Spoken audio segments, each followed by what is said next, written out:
Overthinking isn't just exhausting, it disconnects you from your life. This week I felt it again, like I'd gone backwards a bit. So I, once again, needed to reach into this technique to be able to center myself. Everything starts to feel a bit unclear, even when nothing at all has changed.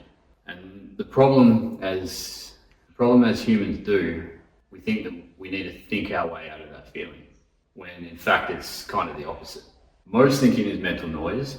It feels productive, but it actually leads nowhere. And if we actually pay attention to what it is that we are overthinking, it's either a loop of the past, something that's happened that we either can't let go of, can't make sense of, or regret, or it's looping about the future. And as we know, as we've mostly experienced, even those of us who have been overthinkers or found ourselves to be somewhat anxious, 95% of the things that we overthink about the future never come to pass. Meaning that only 5% of that bandwidth of prepping for the future, catastrophizing over every potential thing that can go wrong, and then how you're going to essentially avoid that or navigate that. Only 5% of that is useful. If that.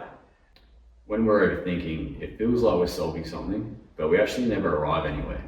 If it was something that we could think through, it wouldn't be called overthinking. We'd think about it, we'd come to a solution, and then we stop thinking about it, and we'd be able to sit in our stillness or our present moment. So if you're really not arriving at a conclusion within a minute, then you can probably categorize it as overthinking. A past loop or a future fear, typically. So if there was a real fear, you'd reach your conclusion, but you don't. We use overthinking as a control mechanism. The mind tries to control uncertainty, because as humans we're quite uncomfortable with that. And we're convinced that thinking equals safety, which is essentially a false belief. And in turn, the worst part about the whole thing is we end up creating the anxiety that we are trying to avoid or close off. It's like our mind believes that if we think hard enough, we're going to be able to avoid anything going wrong. But in turn, the more we try to control it, the more unstable everything feels. And that's a nervous system issue.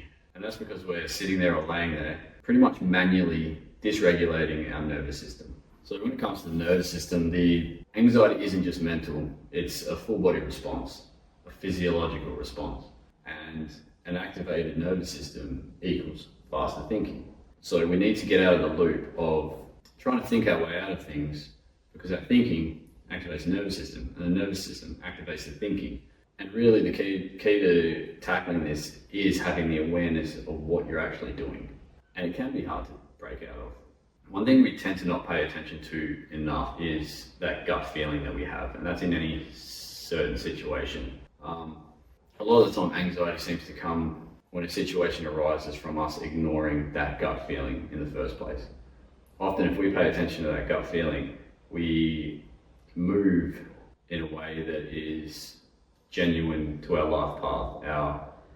So we're honouring our higher self and our true self. So when we get to these points where we are overthinking and we have that anxiety, a lot of the time it can help to try to reconnect with that gut feeling, with that intuition. Try to pay attention to what it's saying, because your gut, your nervous system doesn't try to over-explain, it just knows. But the problem here is the more you think, the harder it is to hear it. The real problem is not thinking too much.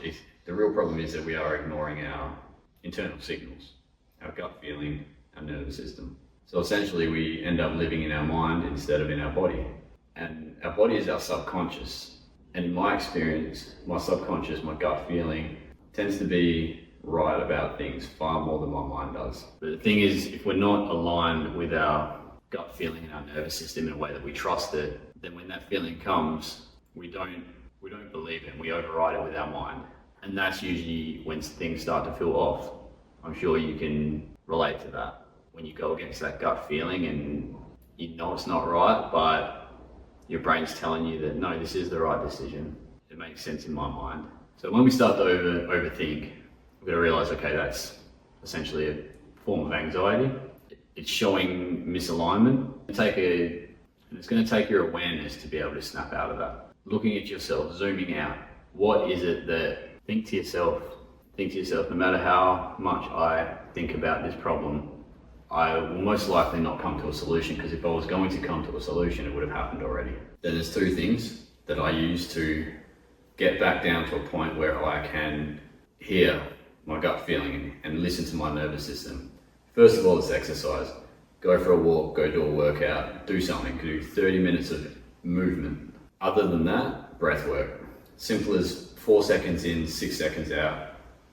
As long as basically your outward breath is longer than your inward breath, it's going to help your nervous system get out of that sympathetic into that parasympathetic state. And that's when your body is ready to communicate with you in a productive way. Once you've used either, let's say, exercise or breath work or something that you might be more comfortable with to bring your nervous system out of fight and flight, you can then think to yourself that, okay, this you may then be able to pay more attention to that gut feeling. What is it telling you? You realize that feeling is not there to hurt you. It's literally there to guide you. It wants you to be safe. Your nervous system, all it wants to do is look after you.